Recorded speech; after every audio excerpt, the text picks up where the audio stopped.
Hello friends, welcome to civil success point. आज हम उत्तराखंड के टॉपिक में जो हमारा टॉपिक चल रहा था प्रमुख नगर पर्यटन एवं धार्मिक स्थल का, उसमें आज हम बागेश्वर ज़िले के बारे में पढ़ेंगे। तो बागेश्वर ज़िले में जितने भी पर्यटन स्थल हैं, धार्मिक स्थल हैं, उनके बारे में जानेंगे। गढ़वाल मंडल के मैंने सारे ज़िले कंप्लीट करवा दिए हैं। कुमाऊं मंडल का एक ज़िला हो गया है, उधम सिंह नगर। अगर आपने नहीं देखा है तो आप प्लेलिस्ट में जाकर के देख सकते हैं उन वीडियोज़ को। और जो नए हैं चैनल में, वो चैनल को सब्सक्राइब जरूर कर लेना और बेल प्रेस जरूर कर लेना, ताकि आपको रेगुलर वीडियोस की नोटिफिकेशन मिल सके। तो चलिए आज का टॉपिक शुरू करते हैं। देखिए, बागेश्वर, जिसको उत्तर का वाराणसी कहते हैं। देखिए, किस लिए कहते हैं, क्यों कहते हैं, तो ये यहाँ पर एक मानस खंड के अनुसार एक व्यक्ति था, चंडी, जो कि शिव भक्त था। तो उसने एक रचना की यहाँ पर वाराणसी की, तो इसलिए इसको दूसरा वाराणसी कहते हैं, उत्तर का वाराणसी कहते हैं।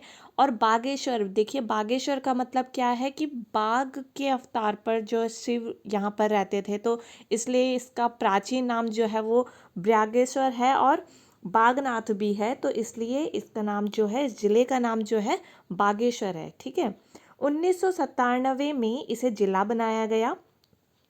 अब और अगर बात की जाए ये किस किस पर्वत के बीच में है, तो भीलेश्वर एवं नीलेश्वर पर्वत के बीच ये स्थित है। आपको दोनों पर्वतों के नाम याद रखने हैं, क्योंकि ऐसे अक्सर क्वेश्चन पूछे जाते हैं कि बागेश्वर जो है वो किस पर्वतों के बीच में स्थित है। तो आपको याद रखना होगा ये भीलेश्वर और नीलेश्वर पर्वतों के बीच स्थित है। और अगर बात की जाए तो भीलेश्वर जो पर्वत है वो पूर्व में है और नीलेश्वर जो पर्वत है वो पश्चिम में है।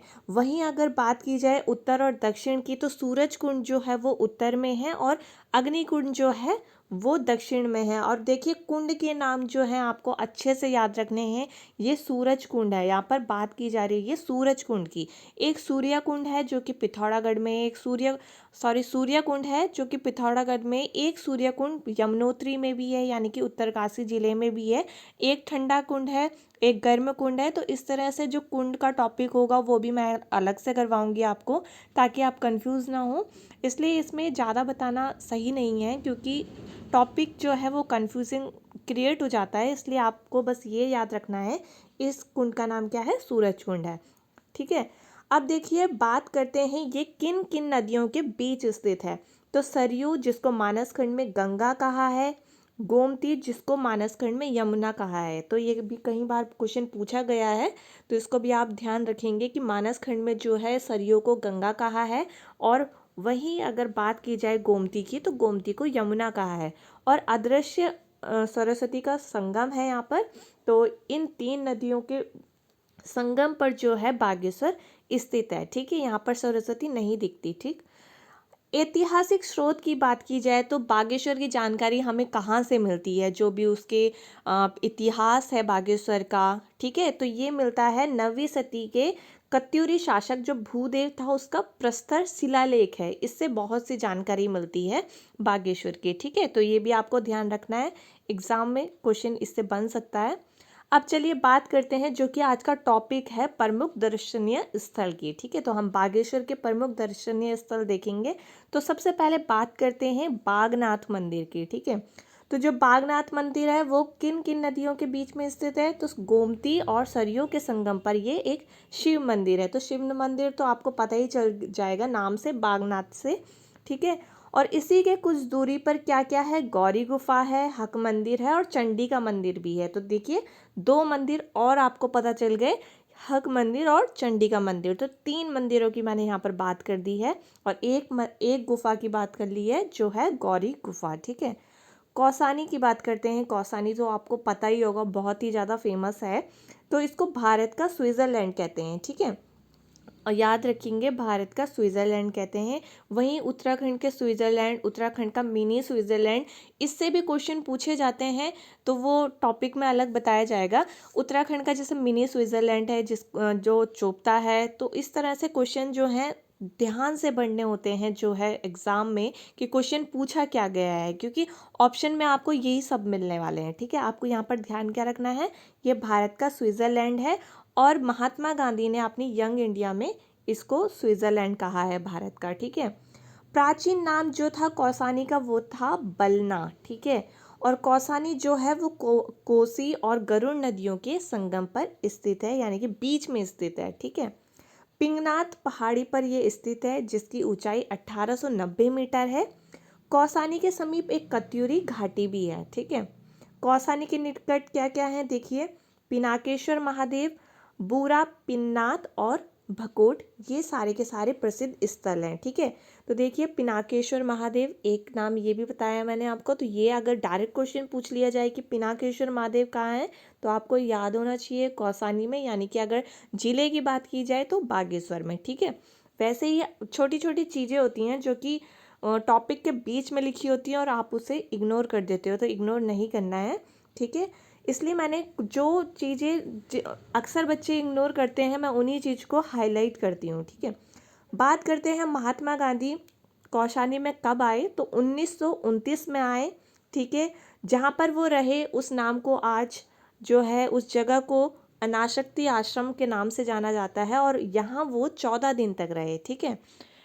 और यहाँ पर आश्रम भी है एक। यहाँ पर गांधी जी की एक शिष्या थी सरला बहन, उनका उनका भी यहाँ पर क्या है, लक्ष्मी आश्रम है। प्रकृति प्रेमी कवि सुमित्रा नंदन पंत की जन्मस्थली भी कहाँ है, कौसानी में है। ठीक है। तो आपको मैंने एक हिंदी में टॉपिक करवाया है साहित्य का, उसमें मैंने सारे कवियों के बारे में बताया है। अगर सुमित्रा नंदन पंत की बात की जाए तो ये छायावादी कवि में से आते हैं, और जो जिनको चार स्तंभ कहा जाता है छायावादी कवियों का, जैसे कि जयशंकर प्रसाद, सुमित्रा नंदन पंत, महादेवी वर्मा, है ना, ये जो है चार हैं। इसके जो एक है निराला है, सूर्यकांत त्रिपाठी निराला, तो आप उनको देख सकते हैं वीडियो में, मैं डिस्क्रिप्शन में लिंक दे दूंगी उस वीडियो की भी। तो उसमें भी मैंने आपको ये बताया कि सुमित्रा नंदन पंत जी को प्रकृति कवि कहा गया है। ये प्रकृति प्रेमी थे, ज़्यादातर जो इनकी पोइट्रीज होती थी, कविताएं होती थी, ये प्रकृति के सौंदर्य के ऊपर लिखते थे। तो इनका जो जन्मस्थली है वो कहाँ है, वो भी कौसानी ही है। ठीक है। बात करते हैं बैजनाथ की, तो बैजनाथ कहाँ है, देखिए ये जो मैं बता रही हूँ ये नदियों के जो है स्थित हैं, कहाँ पर है, संगम में। ये सारे की सारी चीज़ें आपको याद रखनी है, एक एक पॉइंट याद रखना है। गोमती व गरुण गंगा के संगम पर यह मंदिरों का एक समूह है। मंदिर के समीप एक चौपड़ चबूतरा है जो कि यहाँ कत्यूरी राजाओं की राजधानी होने का प्रमाण प्रस्तुत करते हैं। तो ये तो आपको पता होगा कि ये कत्यूरी राजाओं की राजधानी थी, पर जो प्रमाण जिससे पता चलता है कि कैसे करके पता चला कि यहाँ पर जो है कत्यूरी राजाओं की राजधानी थी, तो उसका जो प्रमाण है ये है। ठीक है। बात करते हैं पिंडारी ग्लेशियर की, तो पिंडर नदी का उद्गम स्थल ये है।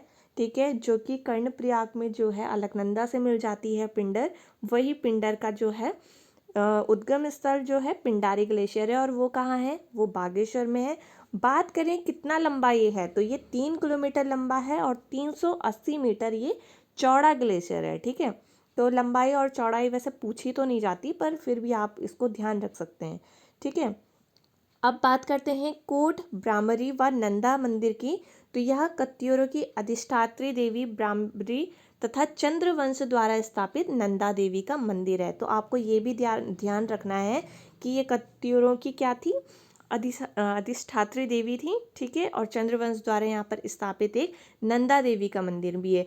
पिछले कुछ टॉपिक में मैंने गढ़वाल नरेशों की कुल देवी के बारे में बताया है, अगर आपको ध्यान होगा तो आप मुझे कमेंट सेक्शन में बताना कि गढ़वाल नरेशों की जो कुल देवी थी वो कौन थी। ठीक है। आप मुझे कमेंट सेक्शन में यह आंसर देंगे। ठीक है। पांडु स्थल की बात की जाए तो कुमाऊं व गढ़वाल सीमा पर ये स्थित है पांडु स्थल, और मान्यता है कि यहाँ पर पांडवों ने प्रवास किया था, इसलिए इस स्थल का नाम क्या है, पांडु स्थल है। यहाँ श्री कृष्ण जन्माष्टमी को एक बहुत बड़ा सुप्रसिद्ध जो है मेला लगता है, बहुत ही फेमस है ये। ठीक है। तो आप इसको याद रख सकते हैं, इससे तो डायरेक्ट ही क्वेश्चन बनेगा कि पांडु स्थल कहाँ पर है, तो पांडु स्थल कहाँ पर है, ये है बागेश्वर में। ठीक है। भद्रकाली की बात की जाए तो इस शक्तिपीठ को कुमाऊं में गढ़वाल के काली मठ के समान जो है प्रतिष्ठा मिली है। तो ये क्या है, कुमाऊं में है एक शक्तिपीठ, और यहाँ पर देवी के तीनों स्वरूप यानी कि काली, महालक्ष्मी और महासरस्वती की मूर्तियाँ हैं। ठीक है। तो यही थे जो है बागेश्वर जिले के इम्पोर्टेंट फैक्ट्स किस टॉपिक से? पर्यटन स्थल से। कहीं बच्चे मुझे कमेंट कर रहे थे कि टॉपिक को थोड़ा बड़ा बनाइए, पर मैं छोटे छोटे टॉपिक इसलिए बना रही हूँ कि आप देखिए कि टॉपिक में कितने फैक्ट्स हैं। आपको वो सारे के सारे याद रखने हैं, ठीक है? तो कम पढ़िए पर याद रखिए सबको। हमेशा एक बात का ध्यान रखिए कि सबसे कम पढ़ा हुआ और बार बार पढ़ा हुआ ही बहुत ज़्यादा होता है। आपको याद रखना ज़रूरी है, ठीक है? अब नेक्स्ट टॉपिक में मिलेंगे, तब तक इसको अच्छे से रिवाइज करिए। अपना ध्यान रखिए। Bye bye, take care.